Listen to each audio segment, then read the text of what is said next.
Welcome to the Quantum Healthy Podcast. I'm Andia, a licensed addiction counselor, and along with my co-host, Laura Kissman, a quantum nutritionist, we will be inviting expert scientists, clinicians, survivors, and thrivers to distill their pearls of wisdom attained from applying quantum biology to their fields of research and everyday lives. Our goal is to bring you easy to understand principles and practices about the study of light, water, and magnetism so you can take your health into your own hands.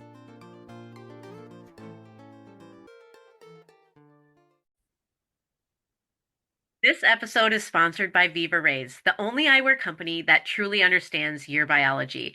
Viva Rays are advanced blue light glasses designed with circadian biology in mind. Unlike typical blue blockers, they filter light in harmony with your body's natural rhythms, helping you sleep deeper, feel more energized, and protect your long-term health. We love companies that support biology-backed wellness, and Viva Rays is leading the way. Use code QuantumHealthy at vivarays.com to save 15% and support your sleep, focus, and natural energy the way nature intended. Enjoy this episode. Welcome, everyone, to the Quantum Healthy Podcast. Today, we have a very esteemed guest, Dr. Olle Johansson. He is the professor, and he is retired from the Karolinska Institute in November of 2017, but still very active in research. He was at the Department of Neuroscience, head of the Experimental Dermatology Unit in Stockholm, Sweden, and previously at the Royal Institute of Technology, Stockholm, Sweden. Of course, the Karolinska Institute and the Royal Institute of Technology are famous for their associations with the Nobel Prizes in physiology or medicine, chemistry, and physics. Dr. Johansson is world leading authority in the field of electromagnetic frequency radiation and health effects. Among many achievements, he coined the term screen dermatitis, which later was developed into the functional impairment called electrohypersensitivity, or EHS, which the recognition is mainly due to his work.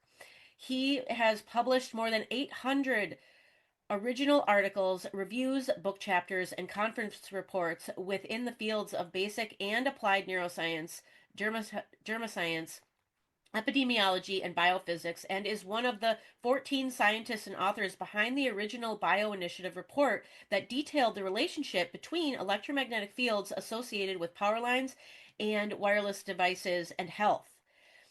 His passion is to help accommodate the people with functional impairment of electrohypersensitivity under the UN Convention on the Rights of Persons with Disabilities, and since 2017, he has continued to investigate the adverse health and biological effects of microwave and radio frequency radiation from wireless technology, relying on the support of personal donations. Dr. Johansson's ongoing research will further improve our understanding of how and why electromagnetic fields are harming humans, animals, plants, and bacteria. We are so honored to have you today on the podcast. Absolutely honored to talk to you today. Thank you very much, and I'm very, very honored to be on it. And wow, all the things you said, I'm blushing actually, Thank you. Can we call you Olle or Oh, absolutely. Please do. Okay. Olle, we always love to start by asking our guests their backstory. And in your case, where we'd like that to go is to tell us, how did you become so passionate about the biological effects of non-native EMFs? Well, actually, it's all because of a radio program in Sweden.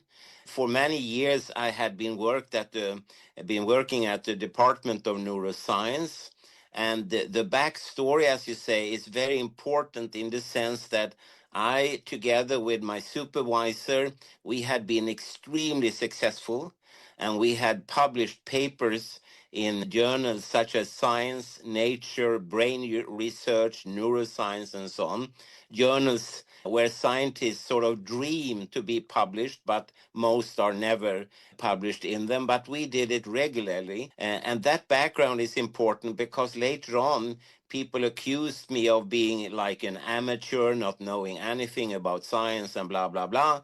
And then I said, well, how many papers do you have in science or nature? And then they went silent. But having said that, one evening at 8 o'clock, actually, I was about to leave my laboratories, and then someone had left a radio on.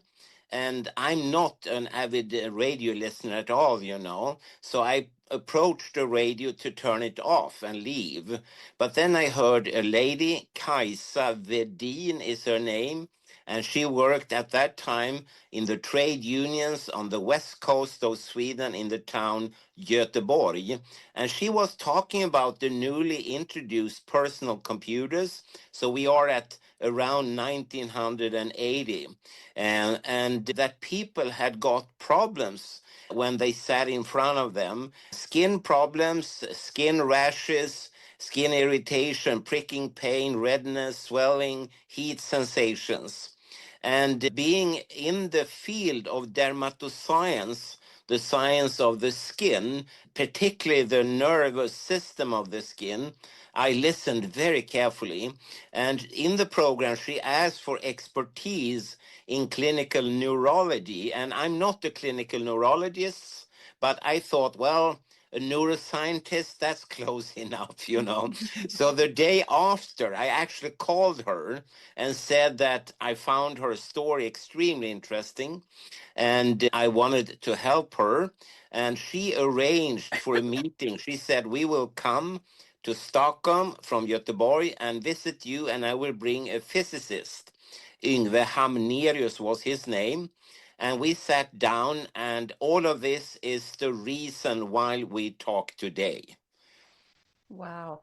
Thank you for listening to the radio that one Yeah. time. And you know, as I Seriously. said, I never really do it. Yeah. So the finger of God or something made me listen that particular evening rather late.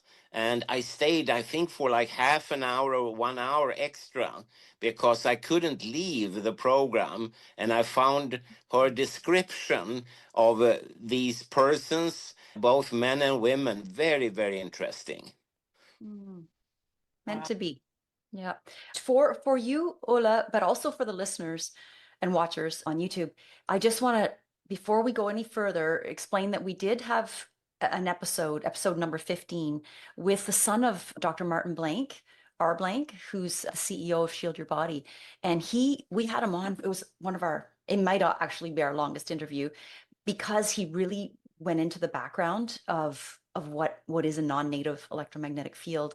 He did a fabulous job. So I would recommend people, if they find a lot with this one, go back and listen to that interview to get more background. But I had, our, you know, sorry, I had the great honor to meet Martin Blank, did and you? he was fascinating, very knowledgeable, and we had lengthy discussions, very, very interesting. So it's a great loss that he's not with us any longer.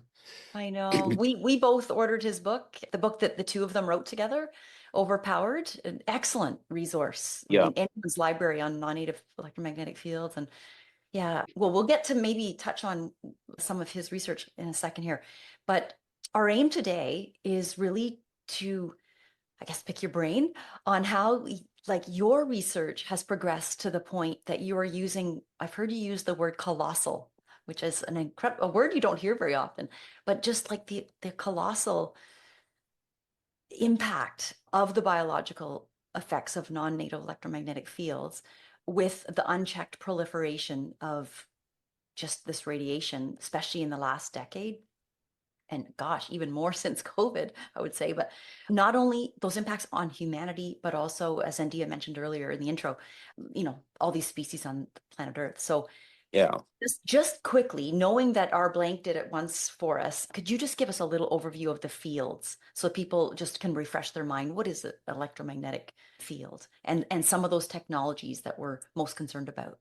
Yeah, the thing is that we have electromagnetic fields and signals everywhere, but they are not visible to us, and therefore we never think about it. I quite often meet people that actually don't understand how a cell phone works, that it sends and receives radio frequency signals. You have, of course, power lines with power frequent magnetic and electrical fields. And you have all the gadgets that you may use in your workplace or in your home, like smart meters, cell phones, DECT phones, that's wireless indoor telephones, baby alarms that are wireless. You have laptops, computers, tablets, and so forth. There are so very, very many gadgets. And the word colossal actually came from calculation. I said to people that if you can imagine that you remove everything in society and only keep the third generation mobile telephony, and not the second, not the first, not the fourth, not 5G, not Wi-Fi, nothing else, only the third generation.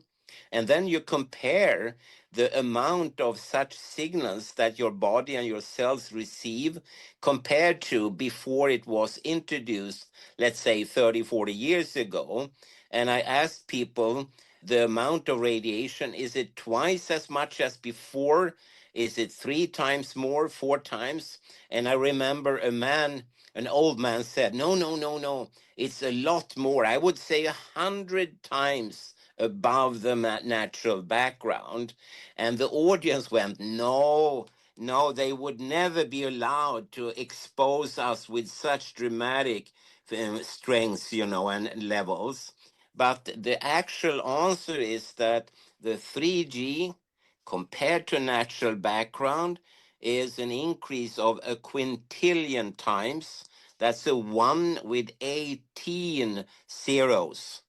And therefore, I said, is this a colossal increase? Is it an astronomical increase? Is it a biblical increase? I don't know which is the most proper word, but it's just enormous. And imagine that, for instance, the outdoor temperature would increase 10 up to the power 18 until tomorrow. Then not only Sweden and Stockholm would disappear in fire, but the entire planet would go like this. So the increases compared to natural background are, as I said, colossal. And the question is rather, what will happen acutely and over time with molecules, cells, tissues, organs, and all the species when they are exposed 24/7, basically wherever they reside, with few exceptions. And if you look in the scientific literature, then you see that there are today tens of thousands of scientific, peer review based scientific articles that point to effects. And many of them are scary, to say the least. Some are very scary. And a few of them actually keep me awake because they are very, very scary. Wow. And Oh. that's not even talking about like the 5G we have today.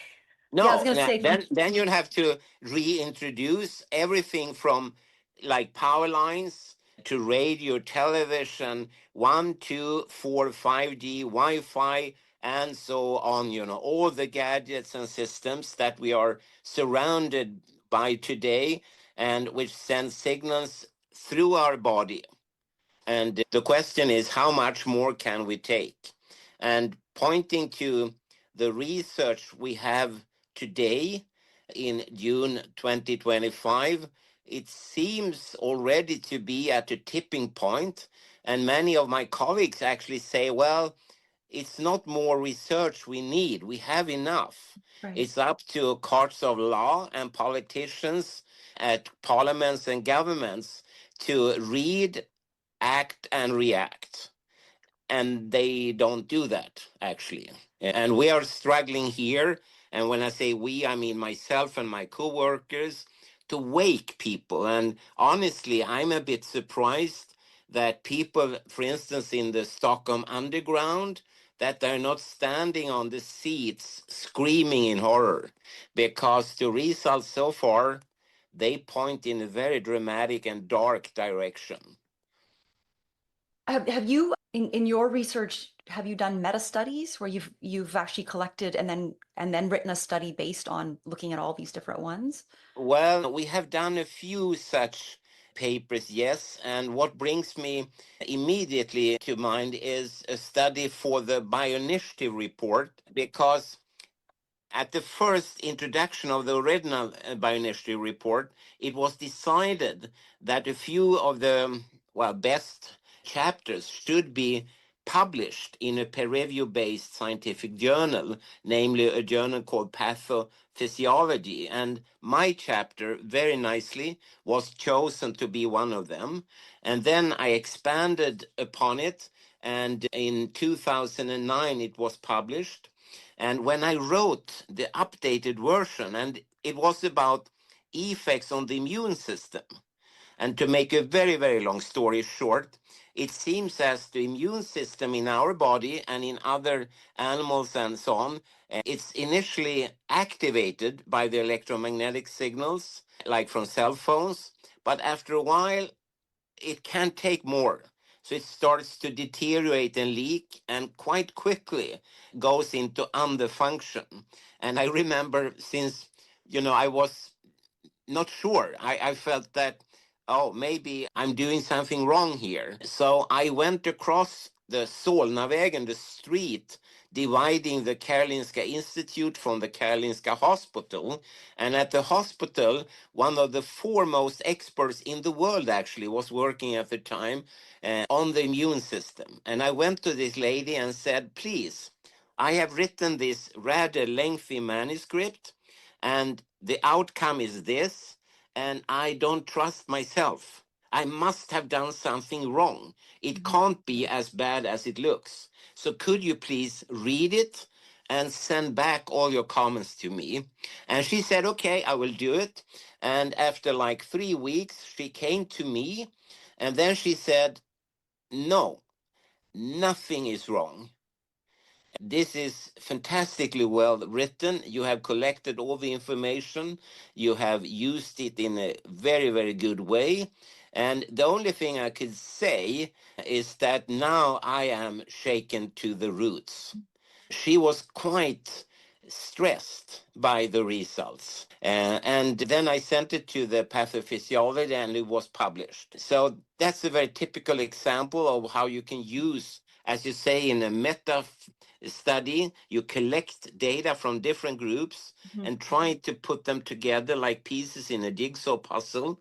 But you need to be prepared. The image that is formed by the puzzle may scare you. And this did, Yeah. yes. Yeah. Wow. And I shouldn't go too deep into this, but this was 2009, and it is tempting to think about what happened 10 years later with the COVID-19. Had our immune system been weakened in such a way so an ordinary coronavirus, which normally, in Sweden, we have flus and colds all over the year. I just gone through one of them now. And so it's nothing new to us, but the new thing was that it was so strong and dramatic. Mhm. And the question is, had our immune system been weakened to the point so it couldn't handle an ordinary flu any longer? It's a speculation. We have tried to get funding to study this, but we have not succeeded yet. But it's still on our agenda to study this. I do know Dr. Magda Havas. I've not met her personally, but been on many Zooms with her in my Safe Technology group and the Canadians. I've just listened to her in the Canadians for Safe Technology, and I've been a part of the BRAG, the international project where we've studied little towns and cars and microwaves and really interesting, citizen scientists around the world using our little meters. But she did a paper as well as Dr. Beverly, I think it's Rubik is how she. Rubik, yeah, yeah, Yeah. exactly. But theirs was more, I think, with 5G, just because 5G, of course, was rolled out 2020. And then we got, well, it started in October that we know of in China, right? Yeah. It's COVID too, but Yeah, and they found that there was a correlation. They never Yeah. said cause, but a correlation. So those are the only two studies that I know of. Yeah. I don't think there are any others Okay, that was because my I think question. and I think it has been very, very difficult for scientists to actually persuade funding organizations to give money because they say, no, that could have nothing to do with 5G. Well, Mhm. how about 4G, 3G, Wi-Fi, and all other sources of electromagnetic fields? And again, it's tempting to use the word colossal because the number of gadgets people nowadays have in their cars, in their homes, in their schools, Mhm. workplaces, places of leisure, and so on. It's dramatically many, and they're all irradiating constantly, with very alien fields, I would say. They are non natural, as you pointed to. And the question is, how much more can we take? And maybe you and I can take a lot, but some other species, plants, pollinators, bacteria, or whatever will change. And remember, for instance, that bacteria, they don't go down when they're exposed. They actually go up in the sense that they use the energy to become very much stronger. And the way we see it in the clinical field is that they become antibiotic resistant, which is good for them, but bad for us. Mhm.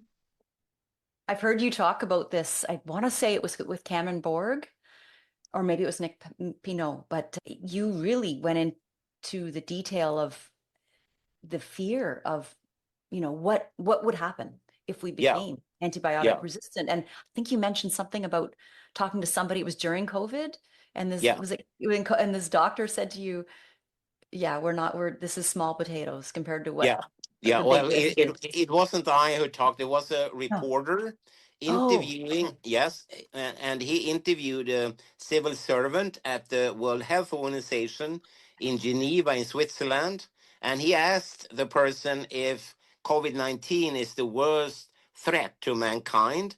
And the WHO guy said, no, no, no, we can manage it. It shouldn't be a problem. But then the reporter asked, what is then the biggest threat? And then the guy at the World Health Organization said, well, that's easy to answer. That's antibiotic resistance in healthcare.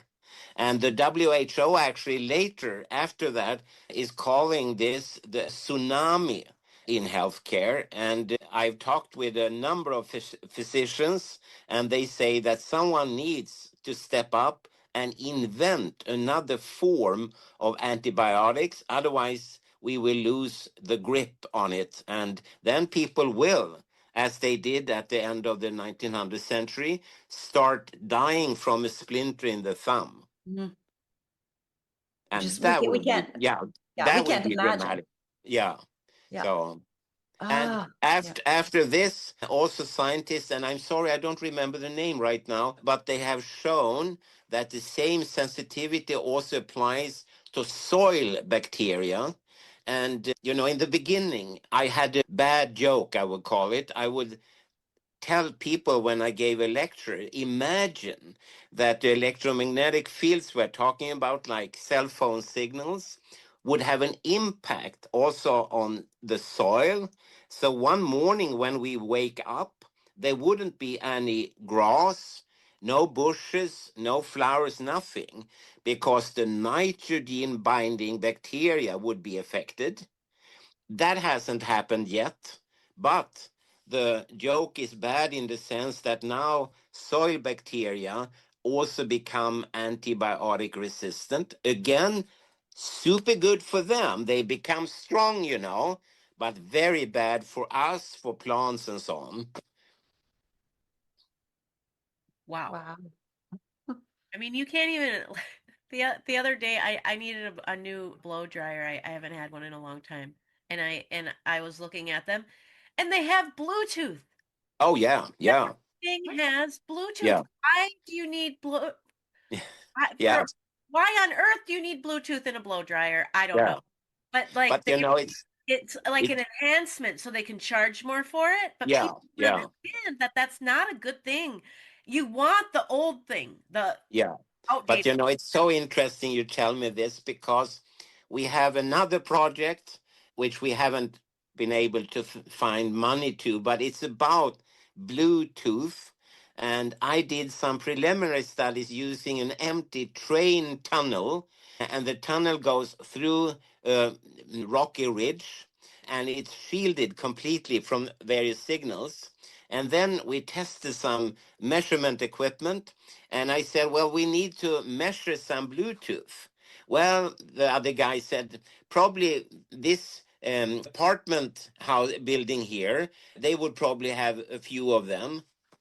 There were like thousands, thousands and thousands, an endless list. And we could then identify, and as you say, there were like Bluetooth enabled freezers, fridges, television sets, earbuds, and so on, everything. And they were pumping out these signals. Again, invisible to the human eye, but with the measurement equipment, the lists just kept on, kept on, kept on, kept on.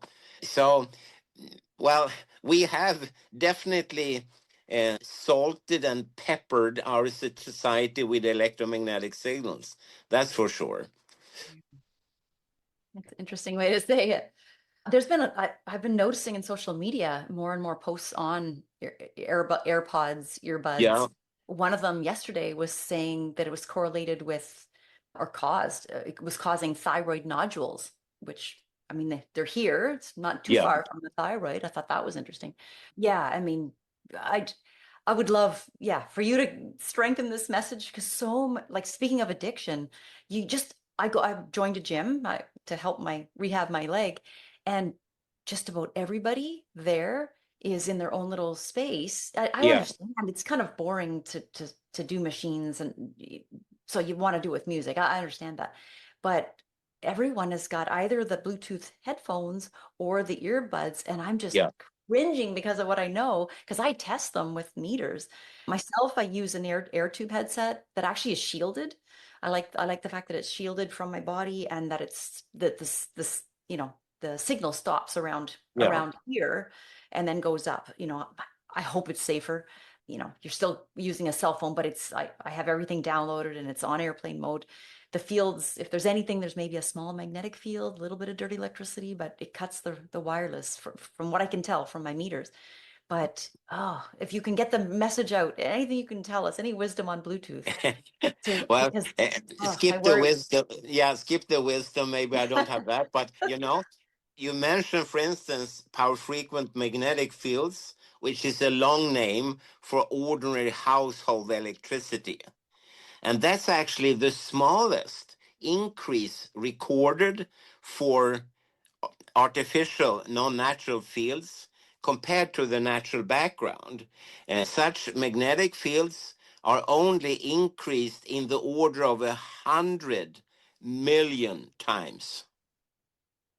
So let's say 150 years ago, the exposure levels were 100 million times lower in that frequency range. Mhm. And so again, when people say, "Oh, the fields they are so low," low compared to what? The Yeah. only reference you can use is the natural fields.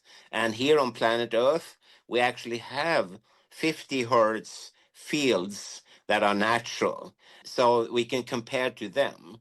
And I mean, one piece of wisdom you can actually extract from reality, because as you said, they are sold to you, the earphones, the earbuds, the cell phones, everything, as being safe. If you go into a store and buy like a cell phone, no one will say, hey, you need to read this red information because it's actually dangerous. No one says that. You get the cardboard box, you go out and you use it. That's it. Mhm. But a lot of big players have actually left this ship many, many years ago. I would say more than 25 years ago. And among them are, of course, the manufacturers and the operators. They don't take any form of responsibility. You have the radiation protection authorities, who tell you that, well, maybe you should use it a shorter time and keep it away from your body and so on. Wait, I bought it as being 100% safe. Now suddenly it's not.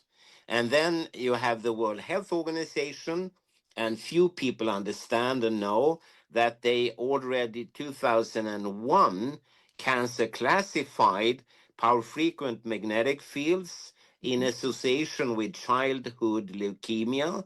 And 10 years later on, all types of radio frequent fields, like from cell phones, were cancer classified in association with certain brain tumors. And these classifications still hold. And finally, the most important, and people in English speaking countries, they rightfully say, follow the money. And the money here are in the form of the insurance and reinsurance industry. And they do not take any form of responsibility for these safe products. And I remember I was at the meeting, and that was in 2002.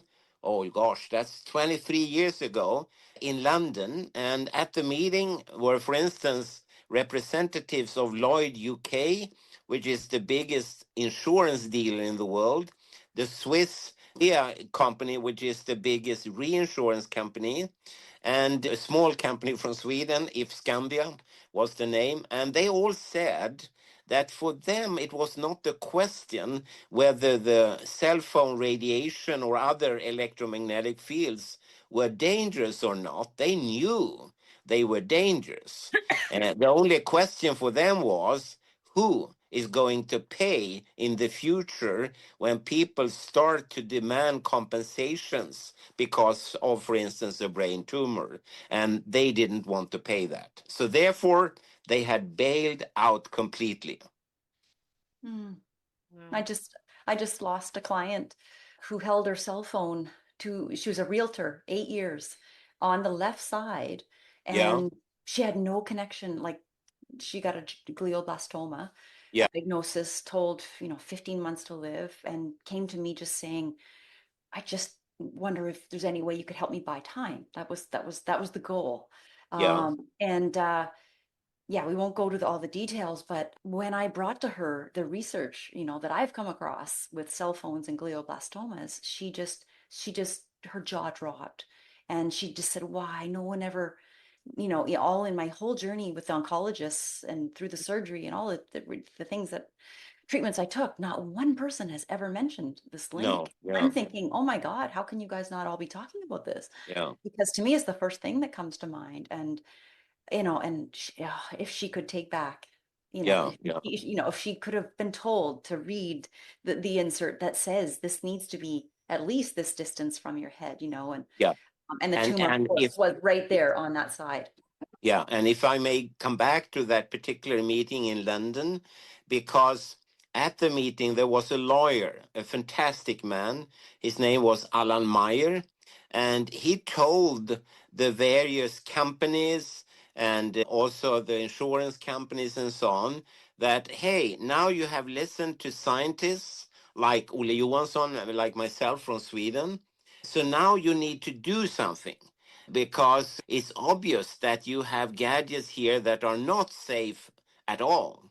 And then I remember it took the manufacturers 5 extra years to come up with a very, very simple and very smart solution to that particular problem. Because, as you know, when you buy a cell phone or other gadgets, it talks about that you need to keep it at least 1 inch away from your body. Unfortunately, many people read from your head or from your brain, but that's not what it says. It says 1 inch away from your body. And that has a legal implication, which is extremely interesting, because that means that you can never, I repeat, never touch your phone. Right. And because the moment you do that, you take it in the cardboard box, you have violated the instruction. So in the future, when you stand there at the court of law asking for economic compensation, the manufacturers will say, well, which hand did you actually use when you made a phone call or sent a text message? Well, it was generally right hand. We told you you couldn't. Sorry. You have gone against the instructions. Very, very smart. But it also points to the realization that they understand that these products are not safe at all. And again, I'm surprised that people don't inform and educate themselves about it.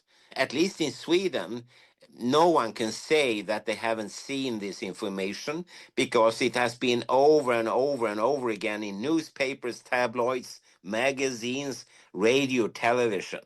So everyone is informed, everyone is educated, but people still keep on using it. This makes me think about the screen dermatitis because like I want to use a light as an example to frame this question because we know that our bodies don't have a signal for how long you've been looking at a screen or touching your phone or in the frequency soup that we're living in.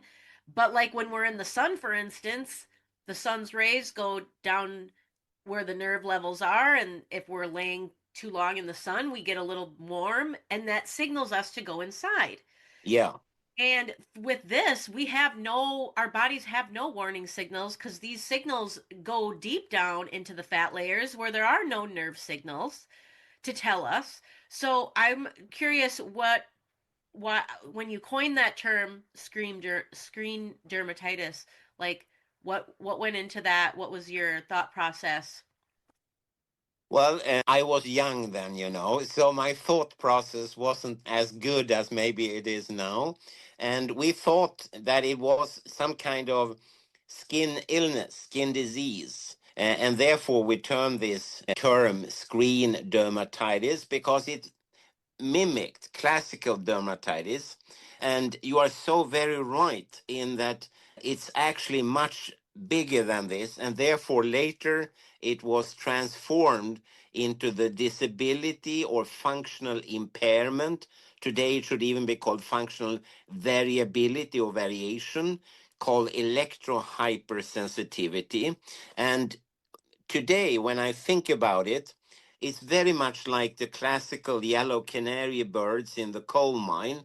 You said we don't have any sort of sensory mechanism to react to radio frequent exposures, but actually we do. We have our ears and we could listen to the electrohypersensitive persons because maybe they are the new normal ones because they have a avoidance reaction to a potentially toxic environment. They move themselves out of the exposure, just as you would do, move yourself out of the sunshine. And therefore, today I call the electron hypersensitive people normal, and people like myself who don't have any reactions to electromagnetic fields, maybe we are electro hyposensitive.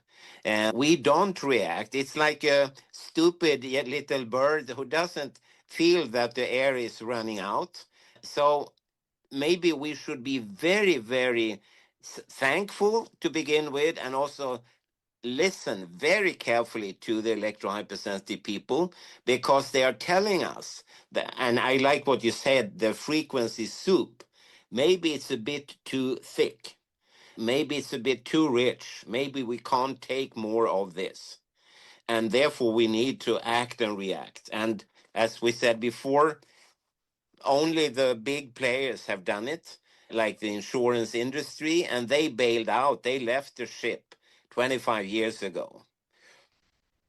We noticed, I think I can speak for India as well. We both wear blue blockers, and it's reminding me of how the same thing when we maybe you mentioned that already, India, but when you wear them in the evening when there's blue light around or in front of screens, over time you become sensitized to the blue light, and so now I feel like it's an analogy a little bit that once you get sensitized, I feel like we're actually normal humans again before we had all this blue light, and where you walked into a movie and it was very bright and very loud. Now people just go and they expect that over sensitization. And Yeah. anyway, that was I, fabulous. I'm so glad you explained that they are but, the but, but I mean, you touch upon several extremely important things here. To begin with, as you probably know, the inventor or the physicist who came up with the blow light diodes in computer screens received the Nobel Prize in physics. Maybe that particular person in the future will not be as positively revered as we do now, because he introduced a lot of blue light in computer screens, in cell phone screens, in tablet screens, and wherever. And we are constantly exposed to this, which is very non natural from that point of view. And you need to, with different means, correct it. For instance, in my laptop here, I have a program that automatically will remove a lot of the blue light and make it in a more natural type of sunshine light. And that feels peaceful, restful to your eyes and to your body. And as you say, you get more and more custom of normal individual. And I have two examples. And this is many years ago, we were allowed to use completely radiation free room. And it's a company in Germany, Siemens, who makes them. And we just brought people there, including myself. And we didn't tell people anything. But all the non natural fields, they were shielded away, they were gone. And people were invited to come into this room, sit down, and just say after, I think it was an hour, how they felt. And everyone said, and I had the same feeling too, although I knew what was going on, that something was missing. Like you have had a stone in your shoe for a long time, and one day you take off your shoe and take away the stone, and you feel relieved, but it's something is also missing. And that was what they were reporting, and they didn't know what it was. They couldn't tell. And that sort of gave birth to an idea. And we wanted to take a small town in Sweden and for like 1 or 2 years remove all the radiation, take away radio, television, everything that was wireless. And the idea would be to see if the normal, healthy people in such a town over time would become healthier. Because I often feel that people nowadays, they are not at the same health level as they were like in the 40s and 50s. Unfortunately, when we applied for a committee of ethics approval, they said no, we could not do this experiment. And we still to this very day don't understand. We wanted to increase the health, make it even better. And they said, no, you can't do that. And that's odd. So if you have a small town somewhere we could use, then we are very, very interested. And oh, wow, that would be super, super interested. And my guess is over time, people would start saying that they feel better. I think over time people are going to be volunteering to be part of that study. Yeah, yeah, They want, exactly. they Exactly. want to Very live good there. point. Yeah, Yeah, very good point. I yeah. agree. So much more on the topic of EHS I'd like to just touch on. My understanding is in Europe, the power grid uses 50 hertz Yep. and North America 60 hertz. Yep. I'm just going to read this to get this right. Is that the inner mitochondrial membrane oscillates at 100 hertz. Do you know anything about that is a reason why in Europe would it resonate? I don't know if that's the right word. With 50 hertz and it's just doubled to 100. Is Yeah. that why, for some reason in Europe, like, do you know the reason why in Europe we see more EHS than we do in North America? Because that's what I've been told, and I've been my understanding is that in North America, we see more obesity and more, and in Europe, you're seeing more autoimmune. We see more diabetes here. And for some reason, they think, I don't know, I say they, I've Yeah. just, what I've read different places. Yeah. You heard that link or know that link? To begin with, and don't get offended in any way, No. but for a Help me. European coming to for instance, United States, it's shocking because the type of food that people eat and the amount of food they eat I is know. completely different to Europe. Their leptin And is flown. yeah, and so there could be other factors that are at play Right. here. And when 50 and 60 hertz were decided, mitochondria were not even known to mankind. People had started to touch upon the idea that there was something in the cells called organelles and so on. But no, people didn't know very much about that. So that didn't have any impact. And I doubt it would make a very big difference, actually. So, but I'm not an expert on this at all, but I have been an electron microscopist for many, many years. So I've seen a billion mitochondria.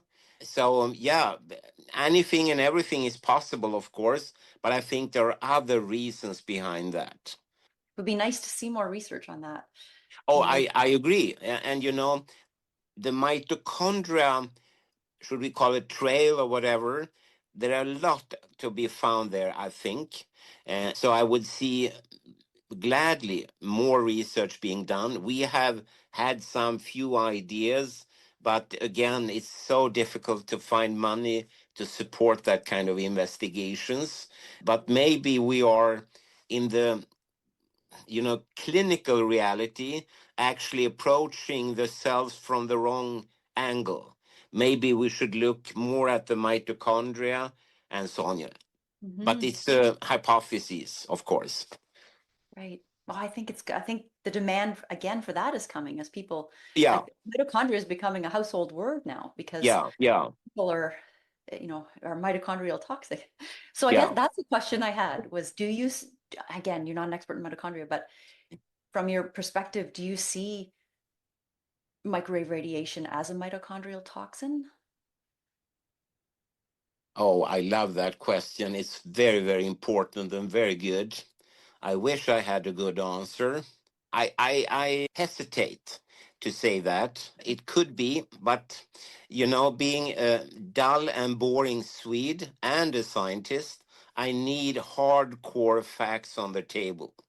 So, Well, Yeah. we know it dehydrates our cells, right? And one of the yeah. main functions of mitochondria is to build our water in our bodies. So, and I don't know, I can't point to the exact research, but that's what something that I like learned through my schooling. But yeah, Well, I mean, the main function of mitochondria is an energy plant. You have all the different energy transformation units there. So it's really, and it's actually from the beginning a bacteria that has invaded cells and stay there. And they are like the motor unit of the cell. To generate water, it's much simpler to go to the tap and drink and the uptake. And of course, as you know, 2/3 of the body is water. But the thing is also that many people don't understand that the colossal number actually of our cells are bacteria. And they behave completely differently compared to the somatic cells, like the muscle cells or the bone cells or the immune cells. And the question is, should we be much more aware of the impact of artificial electromagnetic fields, as well as bad food, lack of water, and so on the bacteria? yeah. I I'm not American, I'm Canadian, and he is American, but I think the world, at least from Canada, we are watching what's happening in America with this whole MAHA, Make America Healthy Again. Yeah. And we're not hearing, I don't know, I haven't heard it talked about yet, non-native EMFs. There's a number of us all think this is a huge role. And I do know that I discovered RFK Jr. because of non-native EMFs. It wasn't about vaccines or anything else. So I'm really crossing fingers and hoping that, maybe they could hire researchers like you, Ola, Oh, to yeah, that would be help great. people. Yeah, I'm just And putting it and you out there know, for the I future. discovered, yeah, I discovered him the same way. He was talking about 5G and electromagnetic signals and so on, but I In the think he children. has had to leave it for the time because he has so many other things on Oh, his desk, you know. but he did. So this actually links to something we talked about before we actually started recording. He has an organization called the Children's Health Defense, and now, of course, it's got chapters in many different countries, including Canada. And you said something to Andia and I that was profound at the beginning about children. Can you tell us a little bit about what motivates you to keep going in retirement as you are? Well, I am retired, as you said, you know, and I still keep on. And people often ask me, what is the driving force? And the simple answer is when I go outside every day for a walk or go shopping food or whatever, and I see children, and they are innocent bystanders, Mm. and I can't pass them without feeling guilty and ashamed because they may have a future that is dramatically different to the future I had when I grew up. And wow, we need to do as much as we can so we don't spoil the future. And the last few weeks in this month of June, I have basically every day received big headlines from the leading biologists around the world, all saying the same, that life on this planet is coming to an end. The loss of species and the loss of number of individuals within species is again colossal, and something very odd is going on.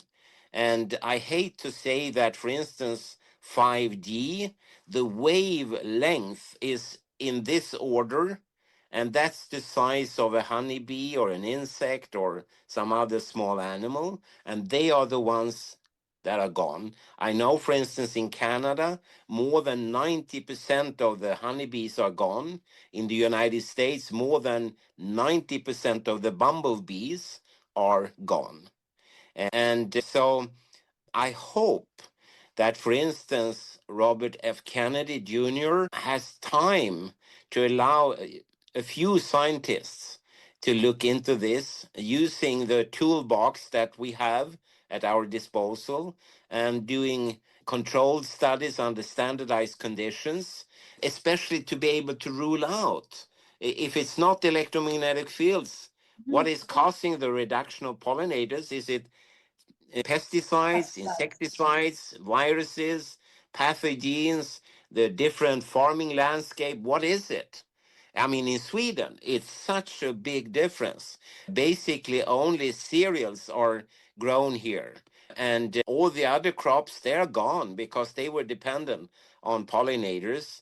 And things like oat, wheat, barley, they are wind pollinated, so they don't need insects. So Wow. if you like bread, then the future is yours. If you like something else, like fruits, vegetables, nuts, well, then it will be different. And there is a very famous photograph, by the way, from a big food store in the United States, I think it is. And you see all these oranges, apples, beetroots, and whatever, everything there, you know. And then they take away all the food items that are dependent on pollinators and take a new photograph, and the store is basically empty. Wow. Yeah. I mean, it's so shocking to see. And of course, Elon Musk's kids, they may be able in the future to buy apples at the price of $10,000 per piece. But you and I, we can't do that. So the future may be quite different, you know. And I saw, was it yesterday, that they calculate that, for instance, bananas will be completely gone in 10 to 20 years. And I love bananas. Banana split is my favorite. So, Okay, yeah. so I don't mean to put more bad news here, but one of the questions that Laura, I really wanted to ask you that pertains to future. So we've heard you hypothesize that in 5 generations, we might not be able to make babies as humans unless we stop the non-native EMFs. Can you explain this catastrophic prediction and how you came to it and what we can do to change it around? Well, it's very simple. There are two Greek scientists, Magras and Xenos, and in the 1990s, they published a study. They were asked to investigate a town in Greece because the health had deteriorated over time. And they tried to find what was the common denominator. And to make a long story short, they then resumed to doing animal experiments using mice, and they exposed the mice to exposures from different antennas at the antenna park, several big antenna towers. And then they saw that nothing really happened in the first, second, third, and fourth generation, but the fifth generation practically was completely infertile. And that also combined with right now very dramatic reduction in sperm cell quality, studies showing that, for instance, cell phone radiation is deleterious to sperm cell quality, number, morphology, motility, etc. You pick these together, realizing that, wow, maybe it could be that we will have an equal hard time in 5 generations. And the thing is, of course, that our grandchildren, it's impossible for them to call back to 2025 or 1994 and say, hey, could you please stop that? Because otherwise we cannot make any babies in the future. Right. And I remember the editor of that particular journal, and the journal's name is Bioelectromagnetics.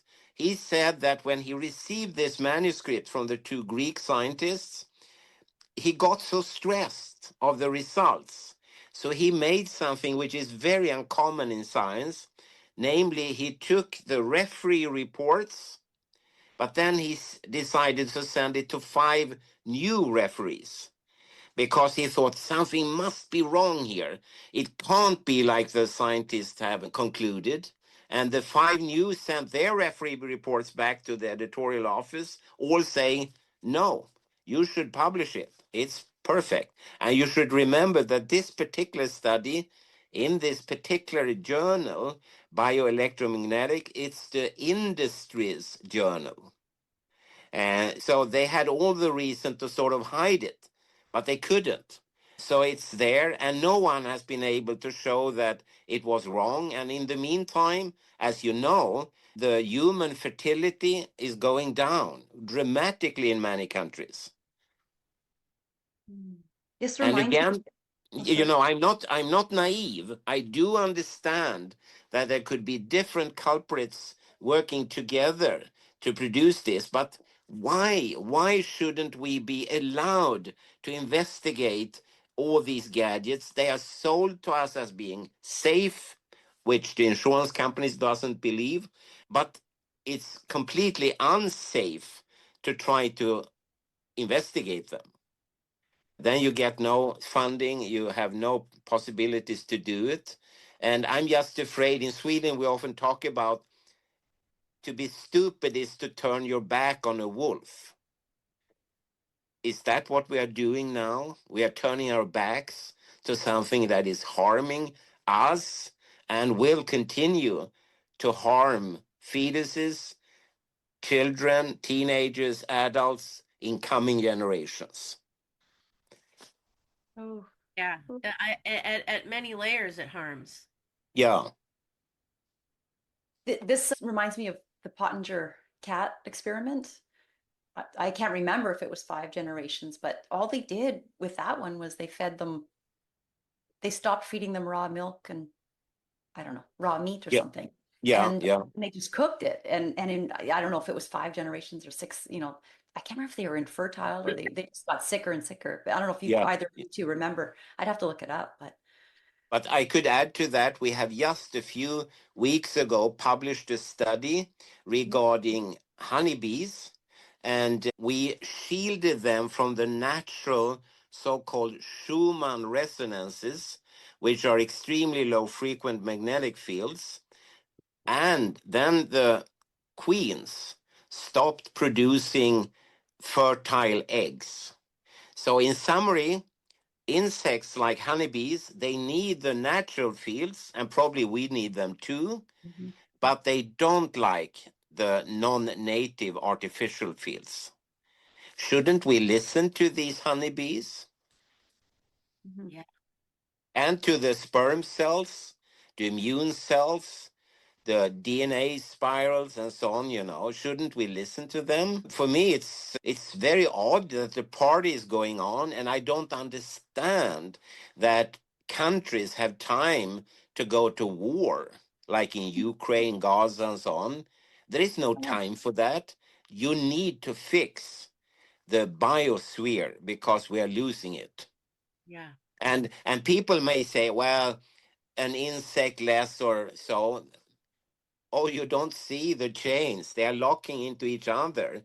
I had, and that's probably like 2 years ago, a Canadian man who wrote to me and said, Olle, in my garden, I used to have all these beautiful birds. They are completely gone. What has happened? And I said, well, I don't know. But if you send me a list of the birds that you don't have any longer, I may be able to comment. And he sent me the list, and I said, oh, this is easy. They're all insect eaters. There are no insects left in Canada. And then you don't have any insect eating birds. They are dead. And Yeah, if you doc, don't have the birds, then you see the interlocking all the way up, including ourselves. Suddenly we will be at the tipping point where we can't go back any further. yeah, Dr. And Martin Moreed explained that just with blue light, yeah, and showing blue light from our homes, our outdoor lighting, and what yeah, it does to the insects, and then of course then yeah. the next And generation, and they and can't eat. every evening I go down on my knees praying to God, saying, please make me wrong. And all the other scientists like Martin Blank and so on, make us wrong, make all the products really safe, and there are some other culprits at play, and let us investigate them instead. But that would also mean that tens of thousands of scientific articles all must be wrong at the same time, and that has never happened before. Well, that's the whole point. We do research, right? It's to find the answer. And Yeah, unfortunately, exactly. Yeah, there exactly. is not No, the answer we want to yeah, and I love that comment, because after all the years in science, it feels a bit odd to produce scientific data that people just turn their back on. Just imagine if you were like a dairy milk farmer, and no one would like to have your products. Why should you keep on? Some days it feels, well, tough, I would say. can't imagine. Yeah. You're yeah, what did I say in your bio? You have over 800 publications of a variety of publications, and it's like no one's, we had Jason Christoff on the podcast, and I'm thinking of him now because it's like, is there some kind of power at B that is keeping all of this suppressed so they can move forward with some agenda? I don't know. But Well, it's could you're I just comment right. quickly on that and say that it could very well be such an agenda, I agree.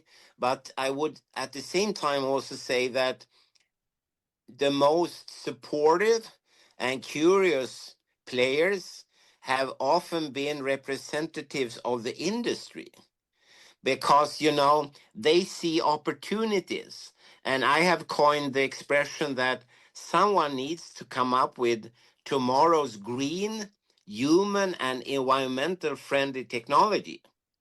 And of course, being a Swede, I want Ericsson Telecommunication to do that because then Sweden will be richer than Japan ever was. And you want a Canadian or a North American company to do it, but someone has to do it because it's obvious that the current technology is definitely not safe. We need to have something else, whatever that would be. Olle, can you give us 3 actions that we could do right now to help that 5th generation? Oh, What comes to mind? What yeah, comes to that's mind? very easy.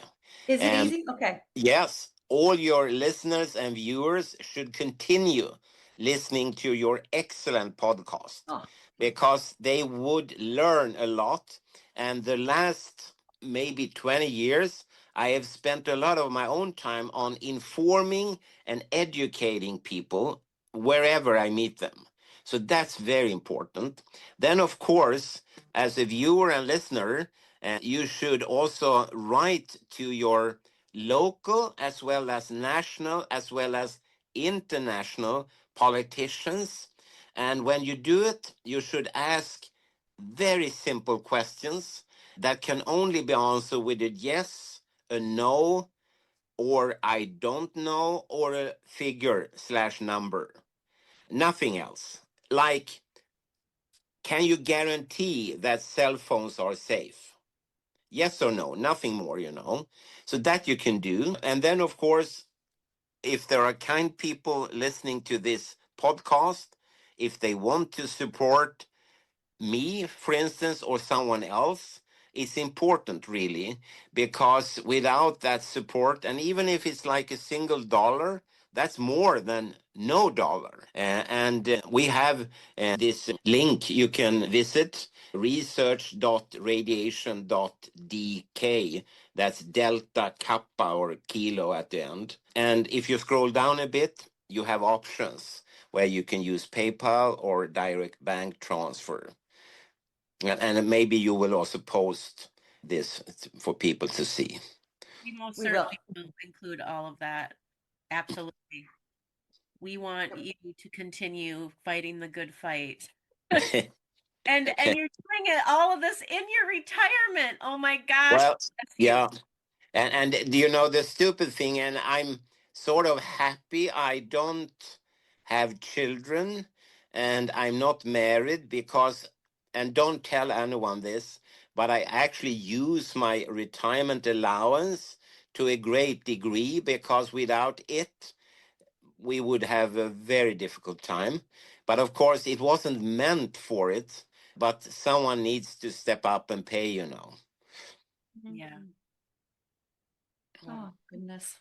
thank you so much for. Well, the same. Thank you very much. Oh. And for your now a bit tired viewers and listeners, I could tell you that there are millions and millions of more things to be covered, and there are food for thought for years to come. And I often refer to a situation I had in a commuter train here in Stockholm, where I met a rather posh lady a few years ago. And she was looking into her smartphone, and I saw an opportunity. So I leaned forward and said, "Hey, do you know that the World Health Organization in Geneva, in Switzerland, has cancer classified the radiation, the electromagnetic signals that your smartphone is using to communicate?" And, and she went, I think you say, ballistic, and told me to go to a very warm place and I should mind my own business and so on. And I said, please, please stop. You have a smartphone. Couldn't you please Google WHO, brain tumor, and cell phone? And she did. And for a few minutes, she went silent. And then she looked up and said, "Oh, I'm so sorry, sir. You were completely right. It's all here. But now I get angry again, but not at you, but at my Swedish government and parliament and health authorities. Why have they not informed me? You see, I'm not only a mother, I'm also a grandmother. And a week ago, I gave my granddaughter a new smartphone, and now I regret it." Mm. Yeah. So, I mean, that's what your viewers and listeners also can do: inform and educate, Right. talk to people, anyone. I mean, no one knows who I am, so I could easily talk to anyone. But you need to break this zombie-sized situation and get their attention. But I must say, people, they do listen. What they exactly do later on, I don't know, but they do listen actually. Well, you're a celebrity in our book. That's probably the thinnest book in the world, So, I got no, really, really, I could tell you, I remember and that was 2019. I came to Philadelphia and I should do 1 hour taxi journey outside. And the black driver started to talk to me and I talked to him and I gave him like an hour lecture, and I'm talking about 1 hour. When we came to the address, he refused to take any money. He said that he had listened to the most important lecture of his life, and he went back to Philadelphia without any payment. So Wow. there are good people out there.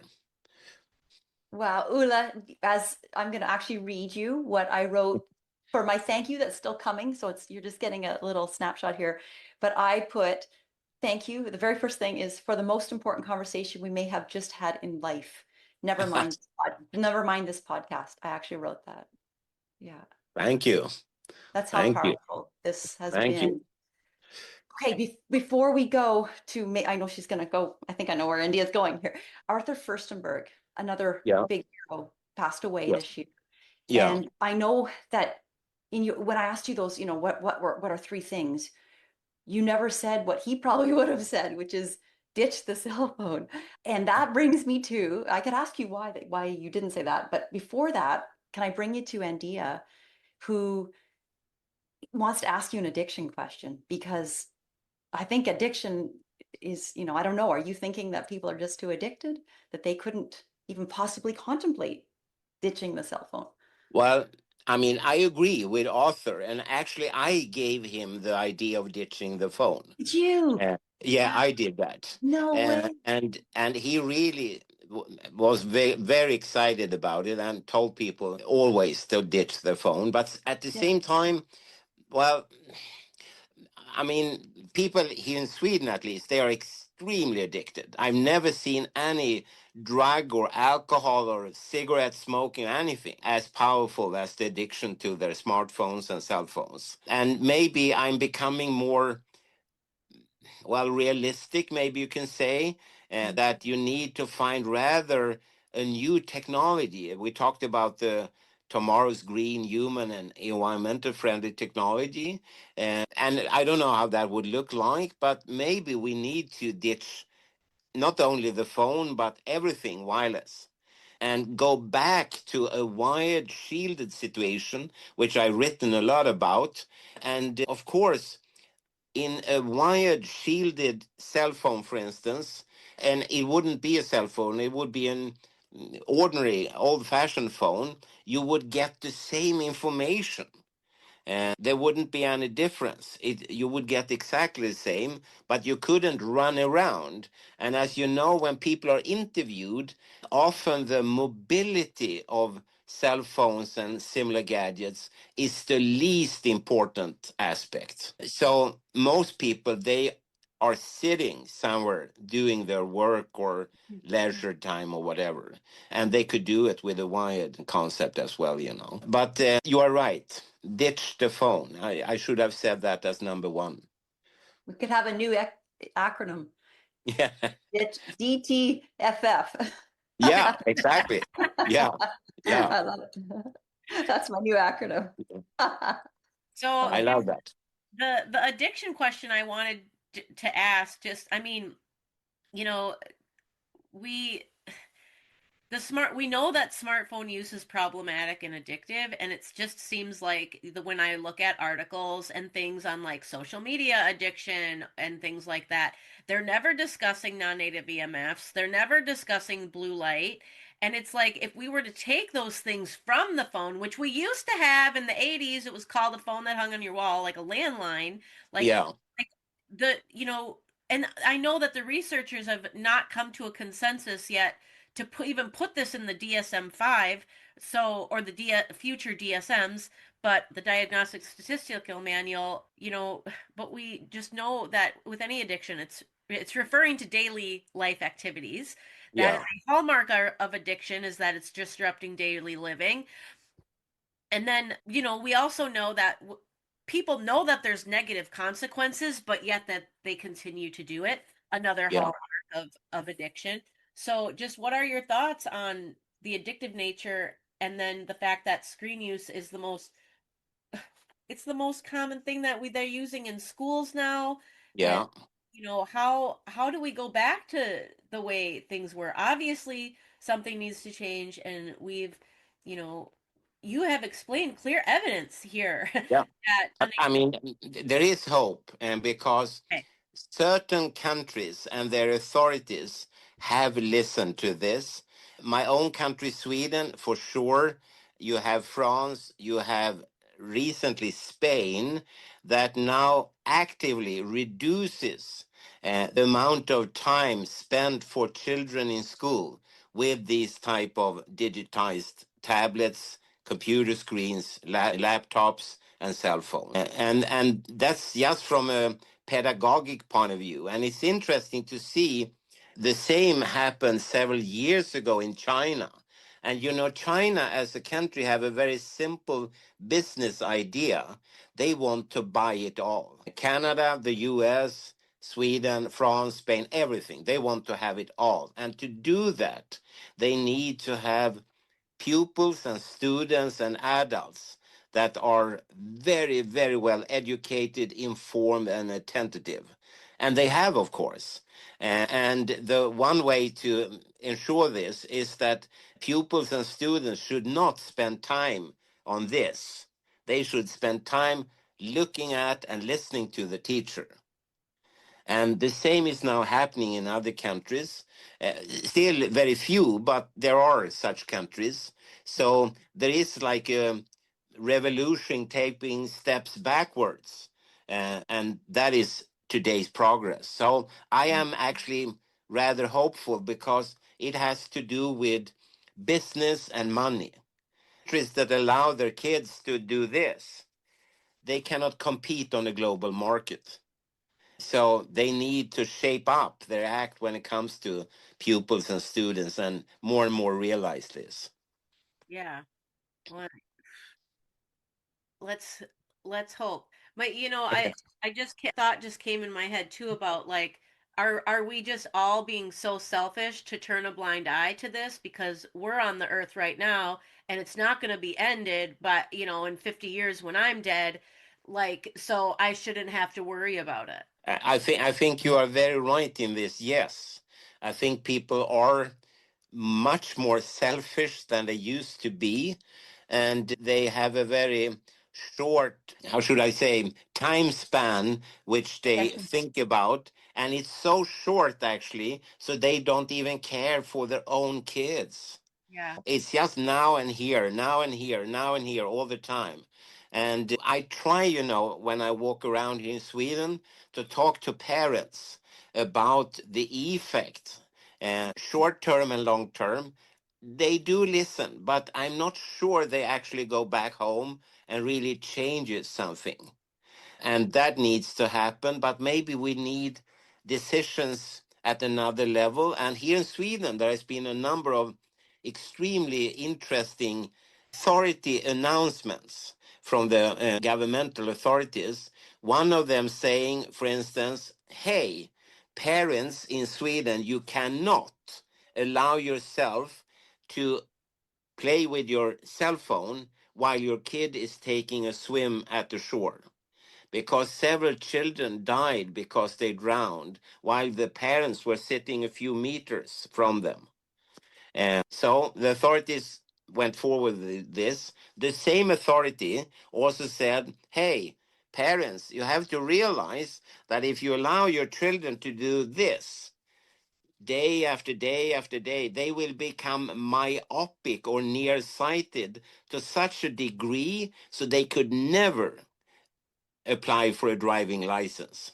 Oh, wow. Not for a car, not for a motorcycle, not for a boat, not for an airliner, and so on. And they just said, you have to just understand this. It's your choice.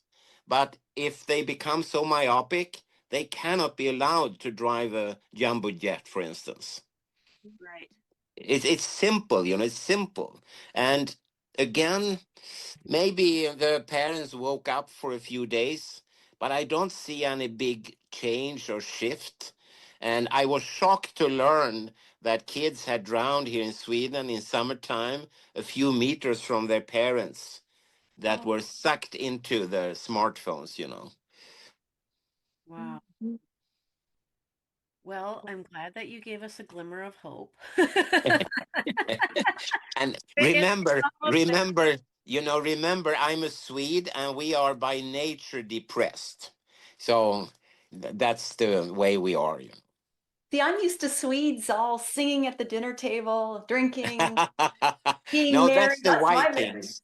Yeah, The that's the Vikings. Vikings. Yeah, I they were met from, some. no, they were from Denmark and Norway, so.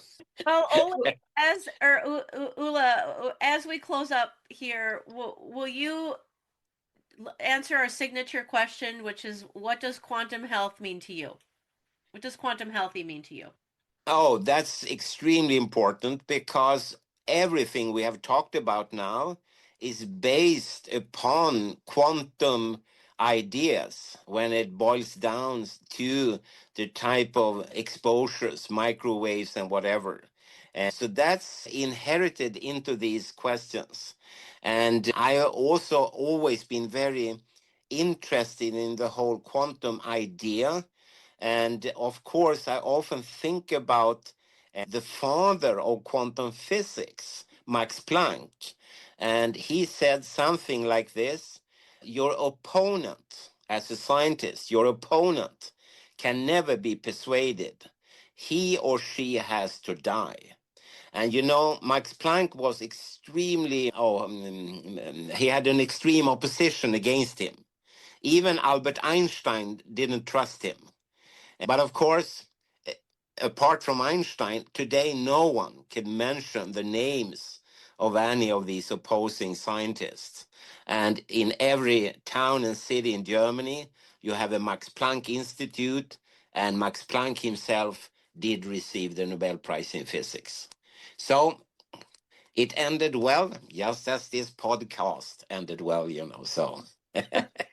I, Ula, as I was listening to you, I didn't think of Max Planck. I even have a physics degree, which is crazy. I should have probably thought of him, but I was just thinking of Galileo, and Yeah. I was thinking, is Ula a modern day Galileo, where he's been, you have fell on deaf ears or you've been criticized, but Well, in yeah. generations, they will look back to you and think he was a hero of his time. Well, I mean, I would be more pleased if they look back and say that no, he was wrong. It was safe, all of it. Oh, yeah.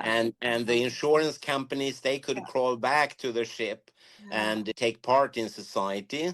But as we said before, that would be a revolution with all the papers having to be wrong, and that has never happened before.